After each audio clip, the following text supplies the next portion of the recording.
इधर ये भी आपको बता दें कि इस मामले को लेकर प्रदेश कांग्रेस अध्यक्ष जीतू पटवारी ने पीएम मोदी को पत्र लिख दिया है। मंत्री विजय शाह को बर्खास्त करने की मांग की है। कैबिनेट से उन्हें बर्खास्त किया जाए, ये मांग जीतू पटवारी ने उठाई है। कांग्रेस का मंत्री विजय शाह पर आरोप है कि कर्नल सोफिया पर एक विवादित टिप्पणी की देशद्रोह का मामला दर्ज करने की मांग अब कांग्रेस की ओर से की जा रही है।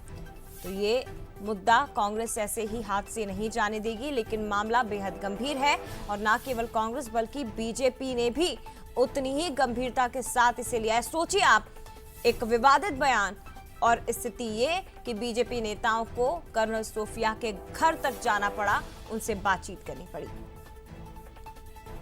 सीधे रुक करते हैं एग्जीक्यूटिव एडिटर मनोज सैनी जी हमारे साथ इस वक्त और ज्यादा बात करने के लिए जुड़े हुए हैं।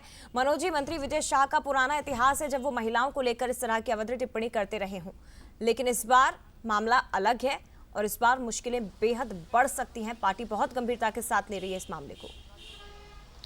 देखिए, जब से पूरा घटनाक्रम हुआ है, पहलगांव का घटनाक्रम, उसके बाद पूरा देश एक तरह से कहा जाए तो उबाले मार रहा है और इस बात को लेकर कि जो जिंदा आतंकी बच गए उन पर कार्रवाई की जाए। और भारत ने ऑपरेशन सिंदूर के तहत जो कार्रवाई की उसकी मुखिया बनकर उभरी है सोफिया। लेकिन सोफिया को लेकर जिस तरह का बयान सामने आता है कैबिनेट मंत्री विजय शाह का, तो उसने विजय शाह की मुश्किलें नहीं बल्कि पूरी पार्टी को मुश्किल में डाल दिया। और इसीलिए देखिए, आप भोपाल से लेकर दिल्ली तक हड़कंप बच गया।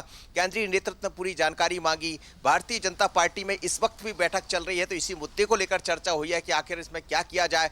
तो पूरी गंभीरता दिखाई बीजेपी ने, लेकिन बयान कई बार कहते हैं कि जब आपके मुंह से जो बात निकल जाती है वो वापस तो हो नहीं सकती। और जो कहा है उसको लेकर विपक्ष को बोलने का मौका मिल गया। एक तरफ जीतू पटवारी पहुंचे मुकदमा दर्ज कराने, तमाम कांग्रेस के लीडर्स केंद्र से लेकर राज्य तक सभी सड़क पर है इस बात को लेकर कि उनके खिलाफ कार्रवाई की जाए। तो अब सवाल यही है कि आखिर विजय शाह ऐसा क्यों बार बार कर देते, जैसा आप शुरुआत में मुझसे सवाल कर रही थी कि आखिर क्यों वो नहीं समझते हैं। और ऐसे दौर में जब पूरा राष्ट्र ये चाहता है कि सोफिया को सलाम कर रहा है, सैल्यूट कर रहा है, और ऐसे में आप उन्हें सामने रखकर ऐसी बात किया जाते हैं, तो यही समझ आता है कि आखिर विजय शाह की मंशा क्या रहती है। विजय शाह क्यों भूल जाते हैं कि वो किस पार्टी से बंधे। वो उस पार्टी से बंधे हैं जो भारतीय जनता पार्टी है, जहां अपना एक मैकेनिज्म है जिसके खिलाफ कार्रवाई भी होती है। लेकिन मुझे लगता है बार बार ये बयान के बाद यदि वो बच जाते हैं तो यही शायद उनके जहन में होता है कि ऐसा कुछ कह जाए जिससे उन्हें लगता है कि कुछ नहीं होगा। पर इस बार मानकर चलिए कि पार्टी ने इस पूरे विवाद को, पूरे बयान को बहुत गंभीरता से लिया है।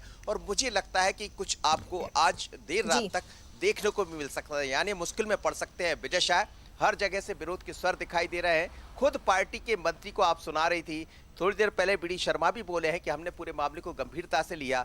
पर जया, ये समझ आता है कि आखिर, और बड़ा सवाल ये भी है कि आखिर विजय शाह कब सुधरेंगे और पार्टी को निश्चित तौर पर विजय शाह कब सुधरेंगे। और देखिए, महत्वपूर्ण बात यह है कि जिन माननीय के बयान के चलते पार्टी की मुश्किलें बढ़ रही हों, ऐसे में फिर उनके खिलाफ शायद कार्रवाई हो सकती है। मंत्री विजय शाह की मुश्किलें बहुत ज्यादा बढ़ने वाली है। शुक्रिया आपका मनोज जी तमाम जानकारी साझा करने के लिए। लेकिन आपको ये भी बता दें कि मंत्री विजय शाह के खिलाफ कार्रवाई की मांग की जा रही है। एफआईआर की मांग को लेकर कांग्रेस का एक प्रतिनिधि मंडल सीधे थाने पहुंच गया है। तस्वीर आपको दिखाते हैं। और सूरज हमारे साथ इस वक्त जुड़े हुए। सूरज, बताइए जरा, क्या जानकारी? एफआईआर की मांग की जा रही है अब मंत्री विजय शाह के खिलाफ।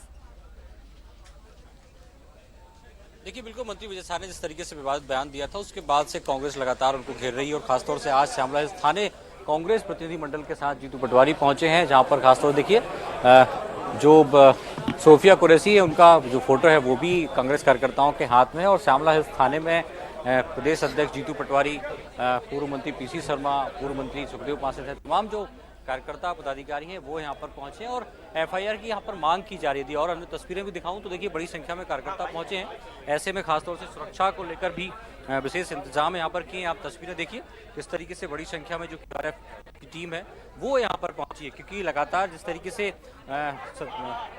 पूर्व मंत्री, वर्तमान मंत्री विजय शाह का बयान आया उसके बाद लगातार कहीं न कहीं नाराजगी देखने को मिल रही है और पार्टी के साथ साथ विपक्ष लगातार घेरता हुआ नजर आ रहा है। और देखिए, अंदर प्रदेश अध्यक्ष है तो उनके जो प्रतिनिधि मंडल है वो पहुंचे हैं। खासतौर से मांग की जा रही है कि देशद्रोह का मामला विजय शाह पर दर्ज होना चाहिए, साथ ही मंत्रिमंडल से बर्खास्त उन्हें करना चाहिए। तो ये तस्वीरें आप देखिए थाने के सामने हैं, बड़ी संख्या में पुलिस बल तैनात है और तमाम पदाधिकारी कार्यकर्ता पहुंचे हैं।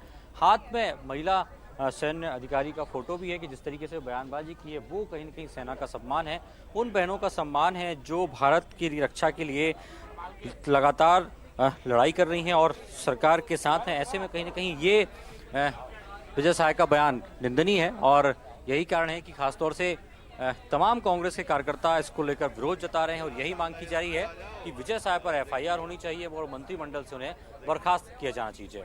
निश्चित तौर पर, और देख पा रहे हैं हम कि कितनी बड़ी संख्या में शामला स्थानीय कांग्रेस के कार्यकर्ता पहुंचे हैं।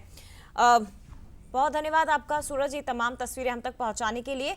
इस पूरे मामले को लेकर कांग्रेस के विधायक आरिफ मसूद क्या कह रहे हैं वो भी आप सुनिए। या कुरैशी मुस्लिम है, हिंदू है, किस जाति की है, ये मसला नहीं है। मसला इस वक्त ये है कि अलग अलग विचारधाराएं, अलग अलग नेचर के बावजूद सारे लोग देश में प्रधानमंत्री के साथ खड़े और ये कह रहे हैं कि हम सब देश के लिए जान कुर्बान करने को तैयार है। ऐसे वक्त में एक सेना के अधिकारी पे इस तरह की अभद्र टिप्पणी करना और एक महिला पे करना और फिर पार्टी की कार्रवाई नहीं करना और पार्टी का ये कहना कि वो उसने माफ़ी मांग ली है, तो मेरा सवाल है कि क्या 28 लोगों को मारने वाले आतंकवादी अगर कल कह देंगे कि हमें माफ़ कर दो तो क्या नहीं माफ़ करेंगे? मैं तो समझता हूं कि उनको खुद ही विजय शाह को इस्तीफा दे देना चाहिए था। अगर उन्हें लगा कि गलती हो गई तो कोई बात नहीं, पद बड़ा नहीं है, देश बड़ा है, वो इस्तीफा दे देते तो बड़पन बढ़ता, लेकिन नहीं करते तो पार्टी को बर्खास्त करना चाहिए।